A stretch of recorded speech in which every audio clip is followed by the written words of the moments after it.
Saudara-saudara yang berbahagia, dalam kesempatan malam hari ini kita akan membahas tentang pernikahan. Sang Buddha menghargai kehidupan seorang pertapa atau seorang biku. Kenapa demikian? Karena seorang biku dianggap orang yang mempunyai keteguhan, kekuatan, kesetiaan pada tekad untuk menjadi biku itu. Kemudian Sang Buddha mengatakan selanjutnya bahwa beliau juga menghargai kehidupan suami atau istri yang juga mempunyai kesetiaan dengan pasangan hidupnya. Jadi, kalau kita melihat di dalam Dharma ini nilai kesetiaan sangat tinggi. Bahwa disampaikan di situ bahwa agama Buddha atau khususnya Sang Buddha menghargai para pertapa karena setia dengan janjinya. Demikian pula Sang Buddha menghargai para perumah tangga yang setia dengan janjinya.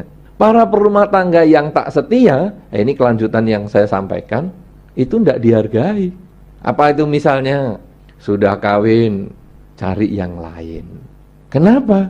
Karena memang rumput di tetangga selalu tampak lebih indah. Pasangan hidup sendiri indah itu kalau belum dapat. Nah, Anda yang sudah semua punya pasangan hidup Anda itu sebetulnya tampak indah ketika Anda belum dapat. Begitu dapat, ya cuman kayak gitu loh. Tetapi tetangga yang belum Anda dapatkan itu lebih indah dari pasangan hidup Anda. Nanti kalau dapat, ya cuman kayak gitu. Tetangga yang lain itu lebih indah dari dua yang sudah Anda dapatkan. Tetapi begitu Anda dapatkan, ya cuman kayak gitu. Karena memang manusia ini kadang senangnya itu kan di bagian proses menggapainya itu, proses mencarinya. Satu contoh, bukan hanya pasangan hidup, Anda berumah tangga atau sekarang Anda bekerja, itu juga sama. Senangnya itu kan kalau mau cari kerjaan, cari kerjaan, ngelamar sana, ngelamar sini, sudah dapat kerjaan, seneng, happy, pertama. Tapi sudah 3 bulan, 6 bulan, sudah hilang tantangannya, ya cuman kayak gitu. Pindah kerjaan, tantangannya hebat, tapi sudah bosan, ya cuman kayak gitu. Oleh karena itu Sang Buddha melihat, di dalam Dhamma melihat, sebetulnya kesetiaan ini adalah yang nomor 1. Makanya dengan pasangan hidup itu juga perlu setia. Tetap setia, apapun yang Anda peroleh, harusnya Anda tetap setia. Jeleknya kayak apa? Ya sudah, karena jeleknya itulah mau dengan Anda. Coba kalau yang lebih baik mungkin tidak mau juga sama Anda. Jadi terimalah itu ya, untung aku masih dia mau juga ya. Kalau baik-baik mungkin dia tidak maulah sama saya ya. Sudahlah, terima. Nah, tapi itu adalah tahap pertama, bahwa perkawinan sebetulnya dihargai oleh Sang Buddha karena kesetiaan. Perkawinan yang tidak setia tak ada harganya. Yang kedua, di dalam Sigallowada Sutta itu juga ada bagaimana perilaku suami terhadap istri, demikian pula perilaku istri terhadap suami. Ada banyak perilakunya, tetapi ada yang sama dari perilaku itu adalah kesetiaan. Karena suami tentu punya kewajiban yang berbeda dengan istri, karena masing-masing mempunyai tugas kemasyarakatan yang berbeda. Tetapi hal yang sama adalah setia. Jadi sekali lagi di situ ditekankan bahwa Dharma sangat menghargai kesetiaan. Oleh karena itu saudara-saudara, jadi sekarang saya akan menunjukkan kepada Anda sebetulnya bahwa di dalam agama Buddha ini kita tidak pernah ada penentangan terhadap perkawinan. Sang Buddha tidak pernah melarang umat Buddha kawin. Di dalam kitab suci juga tidak ada larangan kawin. Karena itu Anda yang ingin berumah tangga, tentu Anda bisa melaksanakannya. Sekarang perkawinan ini apa sih sebetulnya? Di dalam Dhamma, perkawinan ini bukan keharusan. Kalau perkawinan keharusan, agama Buddha tidak punya biku. Biku disuruh kawin, lebih baik tidak jadi biku aja. Kenapa demikian? Karena perkawinan bukan keharusan. Justru menjadi biku ini tidak kawin, justru bisa mengabdikan seluruh waktunya, menggunakan seluruh kesempatannya untuk kepentingan umum. Karena itu agama Buddha bukan keharusan kawin. Agama Buddha juga seperti yang tadi pandangan keliru yang tadi saya sampaikan pertama, bukan mengharuskan orang tidak kawin, juga tidak. Karena agama Buddha ini bebas dari berbagai macam keharusan. Perkawinan ini di dalam Dhamma adalah pilihan. Perkawinan itu adalah pilihan. Artinya, bagi yang seneng kawin, silahkan. Tapi sekali saja, karena kan setia. Jadi seneng kawin terus, ya kawin lagi, kawin lagi, kawin lagi, kawin lagi. Lu katanya Bante kan yang seneng kawin kan silahkan. Lah saya seneng kawin, ya kawin sekali, 2, 3, sampai 9, atau 12. Tidak. Kalau Anda senang, Anda mempunyai cita-cita berumah tangga, jalani. Hiduplah berumah tangga yang baik. Carilah pasangan hidup Anda yang sesuai. Tetapi kalau Anda tak berminat kawin, kalau Anda belum berminat kawin atau tak berminat kawin, maka Anda tak kawin pun tidak salah. Seorang biku tidak kawin, tidak salah, bebas. Anda berumah tangga yang sudah punya anak, punya istri, yang mungkin anaknya diajak ke sini atau pasangan hidupnya diajak ke sini, Anda juga tidak salah, bebas. Oleh karena itu sekarang, problem pada pertanyaan kita adalah, perlukah kita menikah? Nah, ini dia. Jadi pernikahan itu pilihan, boleh menikah, boleh tidak menikah. Sekarang pertanyaannya, perlukah kita menikah? Saudara-saudara, kalau ada pertanyaan perlu, sebetulnya perlu dan tidak perlu itu menjawab atau untuk memenuhi apa coba? Perlukah Anda punya rumah? Perlukah Anda punya duit? Perlukah Anda ke salon? Perlukah Anda mandi? Perlukah Anda minum obat? Pertanyaan perlukah ini, perlu atau tidak perlu, ini berhubungan dengan apa ini? Berhubungan dengan apa itu? Perlu enggak minum obat? Ya perlu, itu kebutuhan. Perlu enggak minum obat? Perlu enggak punya rumah? Kata keperluan ini sebetulnya berhubungan dengan tujuan kita. Perlu enggak minum obat? Ya tergantung tujuanmu. Tujuanmu mau sakit enggak? Ya saya mau sakit agak lama lah, supaya saya bisa istirahat di rumah. Ya enggak usah minum obat. Perlu enggak minum obat? Nah, tujuan saya biar cepat sehat. Ya perlu kalau gitu. Jadi kata perlu ini ada hubungannya dengan tujuan. Karena itu sekarang, perlukah Anda menikah? Tergantung tujuan hidup Anda. Anda kepingin apa di dalam kehidupan ini? Oh, saya kepingin punya anak. Ya menikahlah. Kenapa? Karena mungkin konsep Anda peternakan. Pernikahan harus punya anak. Jadi kalau nggak punya anak, pasangan hidup, kamu kok lama ya sama aku nggak punya anak, ganti biar punya anak. Ayam apa ya? Ini bukan tujuan kalau di dalam agama Buddha. Anak itu adalah konsekuensi logis suatu perkawinan, tetapi juga bukan keharusan. Punya anak ya syukur, tidak punya anak ya sudah, dijalani aja.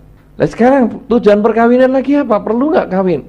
Ya tujuan saya biar ada, kalau saya pergi kemana-mana ada temennya, ya kawin sama satpam. Supaya kemana-mana ada yang nemeni, ada yang menjaga, ada yang mengawal.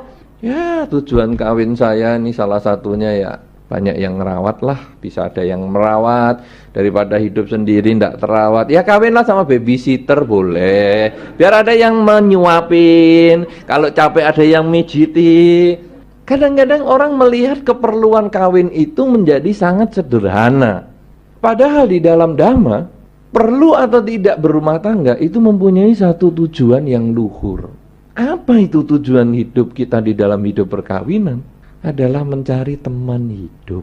Jadi mencari teman hidup itu tujuan perkawinan. Kalau Anda kepingin mendapatkan teman hidup 24 jam, ya menikahlah. Nah kalau sekarang efek dari teman hidup itu lalu muncul anak-anak sebagai konsekuensi logis karena Anda kumpul 24 jam, lalu timbul pertanyaan tadi, aduh aku ndak kawin saja lebih baik daripada punya anak yang banyak. Berarti Anda ndak memahami tujuan perkawinan ini. Anda tujuannya mencari teman hidup, tetapi ketika mendapatkan efek sampingnya, konsekuensi logis suatu perkawinan yaitu mempunyai anak, kita menolak itu. Padahal perkawinan adalah merupakan keseluruhan. Bukan aku cuma terima kamu ketika kamu masih cantik dan masih ganteng. Kamu boleh jadi teman hidupku. Tapi ketika kamu sudah jelek, elek, kempong peot, saya kembalikan ke orang tuamu. Namanya Ini sudah masa dinas sudah selesai. Tidak bisa seperti itu. Karena kita mencari teman hidup yang berlaku jangka pendek sekarang maupun jangka panjang. Oleh karena itu saudara-saudara, sekarang Anda tanya pada diri sendiri, apakah Anda perlu teman hidup? Kalau Anda perlu teman hidup, perlukah teman hidup itu saya capai dengan perkawinan? Ataukah teman hidup saya ini saya capai tidak dengan perkawinan? Karena Anda bisa kok bersahabat dengan sejenis maupun lawan jenis, tidak ada masalah. Kenapa? Sahabat itu apa? Dalam kehidupan Anda ini, pasti Anda punya masalah. Kemana Anda memberikan curahan? Istilahnya curhat Anda. Kepada siapa Anda curhat? Nah, saudara-saudara, ketika Anda punya pasangan hidup, kemana Anda curhat? Apakah Anda curhat dengan pasangan hidup Anda, suami Anda atau istri Anda, atau Anda curhat kepada orang lain? Dari sini kita bisa tahu, status pasangan hidup Anda itu hanya sekedar teman satu rumah yang sudah diketahui oleh negara dan masyarakat, tetapi hatinya bukan teman.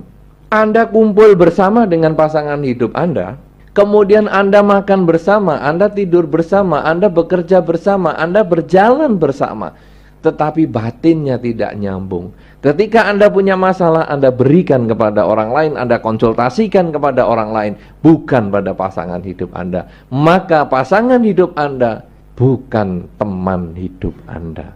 Dia hanya sekedar pasangan hidup. Tetapi kalau pasangan hidup ini Anda juga temannya curhat, Anda saling berbagi, ketika jengkel juga Anda bisa berbagi kepada dia, ketika senang Anda juga berbagi kepada dia, maka pasangan hidup Anda adalah teman hidup Anda. Ini perkawinan yang berbahagia dan berumur panjang. Ya, renungkan ini yang sudah pada kawin ini, renungkan. Apakah aku kalau bermasalah itu cerita dengan pasangan hidupku? Kalau cerita terus, umurnya panjang perkawinan Anda. Tapi yang diceritain juga dewasa loh sikapnya ya. Jangan malah diceritain marah, akhirnya lama-lama nggak cerita juga. Tapi kalau diceritain juga bisa memberikan masukan yang positif, bisa memberikan masukan yang baik. Ini nanti umurnya akan panjang perkawinan. Tetapi kalau ketika Anda punya masalah rumah tangga dan Anda curhatnya kepada orang lain dan kebetulan itu lawan jenis, itu berbahaya. Bisa terjadi pikiran yang bengkok. Pikiran yang bengkok tidak masalah, tapi lama-lama tidur dengan pasangan hidup, kepikiran dia, terus itu yang repot. Lama-lama terjadi perselingkuhan, itu yang repot. Teman sejenis saja hari ini berbahaya, apalagi lawan jenis. Ya, nah oleh karena itu, sekarang Anda harus lihat curhat Anda kemana. Itu bagi yang sudah punya pasangan hidup. Sekarang bagi Anda yang belum punya pasangan hidup, Anda juga sama. Anda juga punya masalah. Kemana Anda curhat? Anda punya teman? Kalau memang Anda bisa mengungkapkan semua perasaan itu kepada teman Anda, dan Anda merasa tenang dengan seperti itu, tidak kawin, tidak masalah. Nah, perkawinan kan hanya pilihan. Tapi ketika Anda merasa aku pengen curhat terus sama dia, pagi, siang, sore, malam, Anda pengen menikah dengan teman Anda itu, silahkan juga. Yang tahu persis perlukah kita menikah adalah diri kita. Sama dengan ketika Anda datang ke sini, Anda kadang menghitung berapa duit yang harus saya bawa ya sebagai uang saku. Tidak ada yang sama, tidak ada keharusan. Itu adalah pilihan Anda. Kenapa? Karena yang tahu kebutuhannya adalah Anda. Anda kepingin mungkin habis dari sini pergi ke toko, mungkin uang Anda lebih banyak yang harus Anda bawa. Anda kepingin mungkin dari sini mau makan, kebutuhan uangnya tidak banyak. Tidak sebanyak misalnya ke toko atau membeli barang yang mahal lainnya. Mungkin Anda dari sini langsung pulang ke rumah, mungkin kebutuhan uangnya tidak banyak lagi. Semua keperluan uang Anda, jumlah uang Anda tergantung pada kebutuhan Anda. Demikian pula dengan perkawinan. Ketika kita sudah mencari teman hidup, apakah saya perlu melanjutkan dalam ikatan perkawinan?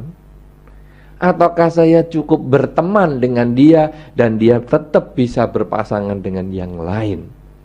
Kalau memang biar dia berpasangan dengan yang lain, ketika dia mau dapat pacar, kita dorong supaya dia dapat pacar. Kita pun ketika ingin dapat pacar, dia pun mendorong kita untuk mendapatkan pacar. Nah, ini adalah teman. Tapi kalau teman Misalnya, kadang teman curhat Anda, baik yang sudah berpasangan atau yang belum. Ketika makin dekat, kemudian Anda merasa jengkel ketika dia pergi dengan lawan jenis, itu sebetulnya di dalam batin Anda sudah ada rasa kepemilikan. Kalau Anda sudah pasangan hidup orang lain, di pikiran Anda sudah terjadi penyimpangan. Udah rodok bengkok uteknya. Kenapa? Karena kita kan sebagai teman dia sekarang mau pasangan, kita sudah punya pasangan, sudah malah kita dorong, itu teman yang baik. Tapi ketika jangan pacaran, tidak baik kamu, lebih baik sama saya saja, ini dia otak bengkok sudah, ini udah mau berselingkuh, sudah punya pasangan sendiri, mau mendapatkan yang lain, tidak setia. Ini bukan dasar dharma. Karena dasar dharma adalah setia. Kita boleh punya pasangan hidup satu, teman kita banyak, tidak ada masalah. Yang penting kita setia dengan pasangan yang sudah kita pilih. Apapun baiknya, bagaimanapun jeleknya, itu sudah bagian milik kita. Jadi kita harus berusaha mempertahankan perkawinan ini. Sebaliknya, kalau Anda yang belum menikah, ketika Anda hanya menganggap, ya aku nggak kepingin kawin kok, aku pengen teman-temanan aja. Ketika teman Anda itu ingin mendapatkan pasangan hidup, Anda harus mendukung dia. Tapi kalau Anda ngomong, ya kita sahabat saja ya. Kadang-kadang ada itu ya, orang yang sudah pacaran lama, orang tuanya tidak boleh, terus akhirnya ya sudahlah kita sahabat saja ya, sebagai kakak dan adik. Tapi dia pacaran, kita marah. Ini salah, berarti kita masih memiliki. Kita kalau memang kita menjadi sahabat, kasih dia kondisi untuk dia berbahagia. Nah, oleh karena itu saudara-saudara, perkawinan menjadi perlu dan tidak perlu adalah tergantung diri kita. Tetapi tujuan perkawinan adalah mencari teman hidup. Nah, sekarang untuk menjadi teman hidup ini bagaimana? Apa yang kita butuhkan? Adalah kemampuan berkomunikasi. Seseorang bisa menjadi teman hidup kalau dia mau berpikir, problem dia adalah problemku, kebahagiaan dia kebahagiaanku, demikian pula sebaliknya. Kalau Anda bisa berpikir seperti itu, Anda bisa menjadi teman hidup yang baik. Problem dia problemku, kebahagiaan dia kebahagiaanku. Jadi ketika dia cerita, aduh bagaimana ya orang tuaku sedang menderita, keluargaku sedang menderita, itu kalau kita pikirkan jalan keluarnya, maka problem dia adalah problemku. Bukan malah kita ya rasain, itu kan urusan keluargamu bukan urusanku. Ada loh suami istri saja seperti itu. Pernah Anda ketemu di masyarakat? Dia stres, aduh keluargaku begini-begini, itu kan keluargamu. Aku nggak pusing keluargamu, itu berarti dia pasangan hidup, bukan teman hidup. Demikian pula ketika kebahagiaan dia adalah kebahagiaanku. Sehingga dengan demikian pasangan hidup atau teman hidup sekalipun ingin selalu mengucapkan kata-kata, ingin selalu melakukan tindakan dan berpikir untuk membahagiakan teman hidupnya. Jangan malah bangga bikin teman kita menangis. Rasain lu, memang kamu jahat sama aku, kalau kamu ndak aku maki hari ini, kapan lagi aku punya kesempatan. Senang kita melihat dia menangis. Itu kita hanya pasangan hidup. Kita mungkin bukan teman hidup. Ada tuh rumah tangga juga seperti itu, cekcok lalu tega mengeluarkan kata-kata yang menyakiti pasangan kita. Ada itu. Mungkin Anda sendiri juga pernah ngalami seperti itu. Walaupun mungkin Anda pacaran sekalipun, Anda mungkin pernah mengucapkan kata-kata yang menyakitkan untuk pacar Anda. Maka itu sebetulnya Anda hanya pasangan hidup, bukan teman hidup. Dan kalau sudah begitu, pacaran Anda sebetulnya mudah retak. Rumah tangga yang Anda bangun mudah retak. Karena Anda melihat penderitaan dia adalah kebahagiaan buat diriku. Kesedihan dia adalah kebanggaan untuk diriku. Oleh karena itu saudara-saudara, jadi kalau sekarang kita mau melihat secara garis besar sekarang, bahwa agama Buddha tidak menentang perkawinan, tetapi yang didukung adalah perkawinan yang setia. Bagaimanakah perkawinan itu? Perkawinan itu tergantung pada tujuan hidup Anda. Kalau tujuan hidup Anda misalnya mau hidup menyendiri, hidup tak kawin, bebas, silahkan. Anda kepengen menjadi wanita karir, silahkan. Anda ingin menjadi, kalau pria ingin menjadi biku, silahkan. Tidak ada yang melarang. Yang ketiga, di dalam keputusan kita untuk memilih perkawinan, sebaiknya kita mulai dari keinginan mencari teman hidup, bukan sekedar pasangan hidup. Kalau tadi dikatakan ada pertanyaan, kalau sudah umur bertambah apakah aku harus segera kawin? Tidak. Kalau Anda hanya karena umur kemudian Anda menikah, maka sebetulnya Anda hanya mencari pasangan hidup. Satpam di depan, kamu mau kawin sama saya Pak? Aku udah umur loh Pak. Kamu kan ya sudah umur toh Pak. Ayo kawin cepet-cepet. Untuk apa hidup seperti itu? Kita hanya bangga punya pasangan hidup, tapi kita hidup kosong. Karena ketika kita masuk rumah, masalah muncul kembali. Loh, tapi kan lingkungan saya mendorong saya untuk kawin. Boleh, lingkungan Anda mendorong Anda kawin. Udah umurnya cepet kawin, bagus. Tapi ketika Anda bermasalah, apakah lingkungan Anda mau menyelesaikan masalah itu? Oh, lingkungan saya menjodohkan dengan si A, menjodohkan si B. Bagus. Ketika kita perkawinan dengan si A atau si B yang dijodohkan, apakah mereka berpikir untuk membantu menyelesaikan? Semua akan kembali ke kita. Orang lain boleh mendorong, tapi tetap kita yang berpikir, perlukah saya kawin? Kalau memang saya perlu mencari teman hidup, mungkin Anda perlu menikah. Tetapi kalau Anda memang merasa aku tidak perlu teman, aku bisa hidup mandiri, aku bisa apa, silakan. Tetapi Anda harus ingat risiko terjelek. Hari ini umur Anda 30 tahun Anda masih bisa mandiri. Ketika 60 tahun Anda sudah melongo-melongo, kena stroke, masihkah bisa mandiri? Oh bisa, aku punya duit banyak, aku bayar suster yang cantik-cantik. Karena suster cantik dan jelek kan bayarnya sama. Ngapain cari yang jelek-jelek? Cantik-cantik. Kalau sudah susterku tambah tua, aku ganti suster lagi yang cantik lagi. Nggak apa-apa, nggak punya istri, nggak apa-apa. Silakan. Kalau itu memang risiko yang terjelek Anda sanggup. Tapi kalau aduh aku nanti gimana ya, walaupun suster cantik kan istrinya orang, aku ndak tahan ini. Kalau aku sendirian melongo, ya sudah, kalau gitu carilah pasangan hidup. Tapi belum tentu teman hidup, karena Anda hanya kepingin punya teman di hari tua. Kalau pengen punya teman di hari tua masuk saja panti jompo. Temennya banyak di sana semua, sama-sama goyang-goyang. Nah, jadi sekarang kebutuhannya apa? Oh, aku kepingin sharing. Loh, bagus. Kalau Anda ingin berbagi rasa, berbagi cerita, ingin ada orang yang mendengarkan masalah Anda, tetapi Anda pun ingin mendengarkan masalah orang lain dan membantu. Nah, sekarang tinggal dipilih. Mau menjadi teman yang lama 24 jam, ayo kawin. Tapi kalau hanya ingin, ya pokoknya asal telepon-teleponan aja cukup, ya enggak usah kawin. Jadi kembali lagi permasalahan, perlukah kita menikah? Semua tergantung pada diri kita. Dhamma hanya memberikan pilihan. Malam ini saya hanya menunjukkan kepada Anda, kapan Anda harus menikah, kapan Anda harus tidak menikah. Itu adalah tergantung pada kemampuan Anda, mampu enggak untuk Anda sharing dengan orang lain. Kalau sudah bisa sharing dengan orang lain, perlukah mengambil dia sebagai pasangan hidup bagi yang belum punya?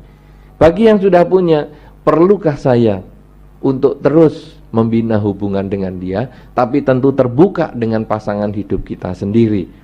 Kalau kita punya teman hidup, tidak terbuka dengan pasangan hidup kita, itu mengkondisikan pikiran bengkok lagi. Lebih baik Anda juga ngomong, saya cocok ngomong-ngomong dengan dia. Karena dengan dia saya ngomong-ngomong menjadi tenang. Ketika Anda bisa mengungkapkan itu pada pasangan hidup, maka Anda sharing dengan teman hidup pun Anda menjadi lebih enak. Nah, kalau sekarang apa sih kebutuhan orang sharing? Adalah ketika kita memahami kesulitan dia adalah kesulitanku, kebahagiaan dia adalah kebahagiaanku. Ini adalah dasar untuk kehidupan Anda sebagai perumah tangga, untuk mempunyai teman hidup. Teman hidup yang diikat dengan legalitas formal, jadilah pasangan hidup. Teman hidup yang tidak mempunyai ikatan legal formal, Anda tetap teman hidup yang bebas. Ya, nah inilah yang mungkin saya maksudkan di dalam topik kita, perlukah kita menikah? Ini hanya sebagai satu pengantar saja, tapi saya akan lebih terbuka untuk menerima pertanyaan Anda, sehingga mungkin masalah ini kita bisa kupas dengan sebaik-baiknya. Jadi kita sistemnya adalah diskusi yang mungkin membuat kita lebih jelas, memang perlu tidak saya menikah? Karena setiap orang keperluannya berbeda. Ya, ini yang saya perlu sampaikan. Semoga dengan pelaksanaan Dhamma di dalam kehidupan sehari-hari, menjadi orang yang lebih terbuka, menjadi orang yang bisa memahami kesulitan orang dan merasakan kebahagiaan orang, inilah yang akan membuat kebahagiaan dalam hidup kita, mendapatkan teman hidup. Nomor satu di dunia sebetulnya adalah mendapatkan teman hidup. Pasangan hidup itu nomor dua. Ya, kalau punya pasangan hidup, tidak punya teman hidup, hasilnya stres. Tapi punya teman hidup, tidak punya pasangan hidup, sebetulnya di dunia tetap bisa merasakan kebahagiaan. Saya katakan perkawinan adalah netral. Agama Buddha selalu melihat segala sesuatu di dunia ini netral. Tidak netral menjadi baik dan buruk, itu tergantung cara berpikir. Ketika perkawinan ini berusaha untuk membahagiakan pasangan hidup kita, keluarga dia, mertua kita, itulah karma baik. Tetapi ketika perkawinan ini untuk membalas dendam, itu juga ada kan? Mau tak kawini anaknya biar aku bisa ngambil duitnya. Ya, nanti kalau duitnya sudah habis tak tembak mertuaku. Nah, ini adalah karma buruk. Jadi perkawinan itu karmanya masih netral. Perkawinan itu sendiri menjadi baik dan buruk tergantung pribadi. Jadi boleh saja berumah tangga, bekerja kaya raya, tidak masalah, yang penting tidak melekat. Itu baru yang suci, bisa mencapai kesucian. Disebut tidak melekat apa? Ketika menyadari hidup tidak kekal. Kan ada tuh rumahnya kebakaran, lalu orang tuanya hanya bawa guling ke sana ke sini. Aduh anakku, bagaimana ini gulingnya yang dibawa? Padahal ini cuman guling, dianggap anak. Ini yang disebut melekat. Ketika pacaran sedang pacaran lalu pergi pacarnya, nggak ada kabar. Aduh kemana ya pacarku ini, sedang apa ya? Aduh apakah dia sakit, apakah dia mati? Ah, ini sebetulnya bagian dari kemelekatan. Nih sekarang kan kita telepon tidak bisa, ya sudah tunggu kabar, siapa tahu mungkin handphonenya ketinggalan atau kemana, kan juga bisa. Nah inilah yang tidak melekat ini sebetulnya. Boleh punya pacar, boleh punya segalanya, yang penting tak melekat. Nah perceraian di dalam Dhamma itu dianggap hal yang wajar, karena hidup di dalam Dhamma ini semuanya kan tidak kekal. Ya, perkawinan itu pun bisa berakhir dengan perceraian. Cuman perceraian ini jangan dijadikan solusi awal untuk semua kesulitan dalam rumah tangga. Jadi begitu ada kesulitan cerai ya, jangan. Karena kalau kawin saja itu memang tidak masalah. Tapi kadang-kadang kan sudah punya anak. Perceraian itu kan hanya menyelesaikan urusan ayah dan ibu, tapi dia kan menambah masalah untuk anak-anaknya. Ketika anak nanti mau ke sekolah, anak ini mau ambil rapot misalnya, mana papa dan mamahnya? Aku cuman punya mama atau aku cuman punya papa, kan kasihan. Ketika dia nanti mau dilamar orang untuk jadi kawin, kamu mana orang tuamu? Aku cuma punya separuh karena kita sudah cerai. Dan anak yang korban perceraian orang tua cenderung nanti membenarkan bahwa perceraian itu tidak ada masalah, sehingga nanti rumah tangganya kadang juga gampang cerai lagi, karena menganggap ya kan orang tuaku juga cerai, aku nggak apa-apa, aku juga bisa. Nah oleh karena itu umat Buddha memang menganggap perceraian adalah hal yang normal. Karena perkawinan, sesungguhnya semua perkawinan berakhir dengan perceraian. Tapi cerai hidup atau cerai mati kan urusan lain. Tapi kan mesti ada cerainya toh. Cerai mati ya paling sedikitnya. Nah, jadi sebetulnya perkawinan ini pasti berakhir dengan perceraian. Cuman jangan Anda sengaja membuat perceraian. Kalau sudah tidak terpaksa sekali, sudah kesana kesini mentok, nah baru kita mengambil kesepakatan untuk berpisah. Tetapi sebetulnya berpisah, sebelum berpisah ini pun, kalau bisa, suami dan istri yang sudah punya anak, paling hanya pisah kamar aja dulu. Ya, tinggal di satu rumah, pisah kamar. Si bapak di kamar ini, si ibu di kamar sana, anak-anak di kamar yang lain. Kenapa demikian? Supaya memberi muka kepada anak-anaknya. Karena anak-anak ini adalah mereka yang tidak tahu. Mereka lahir ke dunia adalah hasil kreativitas orang tuanya. Dia tidak pernah meminta untuk dilahirkan ke dunia. Nah, ketika sekarang orang tua bermasalah, kenapa mereka harus dijadikan korban? Lebih baik orang tua, ayah dan ibu ini kumpul dalam satu rumah tapi pisah kamar, kan nggak ada yang tahu. Nah, ketika tetangganya lihat, dia itu loh anaknya bapak A dan ibu B, masih enak. Tapi kalau memang sudah tidak bisa sama sekali dijembatani permasalahan dalam keluarga itu, ya terpaksa pisah. Ya perceraian juga hal yang wajar, kemudian diurus di kantor catatan sipil, ya pengadilan, kemudian pisah. Ya, kalau sudah pisah rumah, akhirnya kan tetangganya ngomong, oh itu loh anaknya si A, tapi ibunya sekarang di sana karena sudah cerai. Nah ini kan sebetulnya kan kasihan untuk anaknya. Tapi itu bagian dari risiko kalau memang sama sekali tidak bisa dipertahankan. Jadi perceraian dalam agama Buddha bisa dilakukan sebagai langkah yang paling akhir dan sangat terakhir untuk menyelesaikan masalah rumah tangga, tapi usahakan dihindari. Ya, baik. Saya kira kita juga harus bercerai. Ya, betul. Karena sudah cukup waktunya, ya. Nah, semoga apa yang kita bahas pada malam hari ini sebetulnya tentang seputar kehidupan perkawinan, ya. Bukan hanya persiapan perkawinan, tapi kehidupan perkawinan dan bahkan sampai ke perceraian kita sudah bahas.